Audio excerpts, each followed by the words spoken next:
Brief A1. Einladung akzeptieren.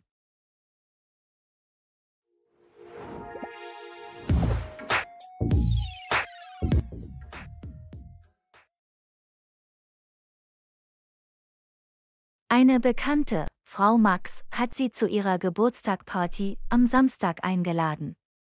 Schreiben Sie an Ihre Nachbarin Frau Max. Eine Bekannte, Frau Max, hat Sie zu ihrer Geburtstagparty am Samstag eingeladen. Schreiben Sie an Ihre Nachbarin Frau Max. Grund des Schreibens. Grund des Schreibens. Danken Sie für die Einladung.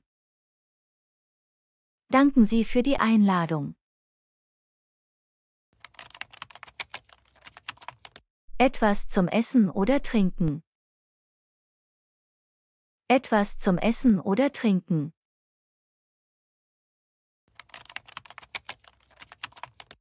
Jemanden mitbringen. Jemanden mitbringen. Antwort oder Lösung.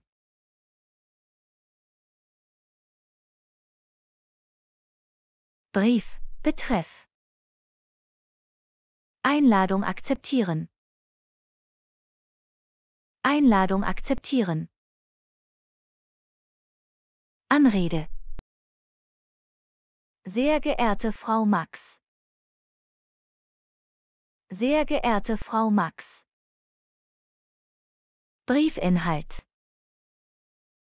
Wie geht es Ihnen? Ich hoffe, gut. Vielen Dank für die Einladung zu der Geburtstagparty. Ich komme sicher. Ich bringe Cola, Bier und Hähnchen mit. Ich bringe ein schönes Geschenk für Sie mit. Darf ich meinen Freund mitbringen? Wie geht es Ihnen? Ich hoffe, gut. Vielen Dank für die Einladung zu der Geburtstagparty. Ich komme sicher. Ich bringe Cola, Bier und Hähnchen mit. Ich bringe ein schönes Geschenk für Sie mit. Darf ich meinen Freund mitbringen? Rufen Sie mich an. Bis bald. Rufen Sie mich an. Bis bald.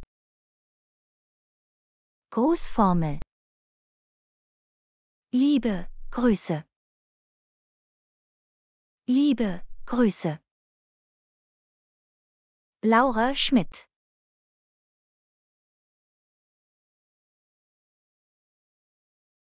Abonniert unseren YouTube-Kanal. Aktiviert die Glocke.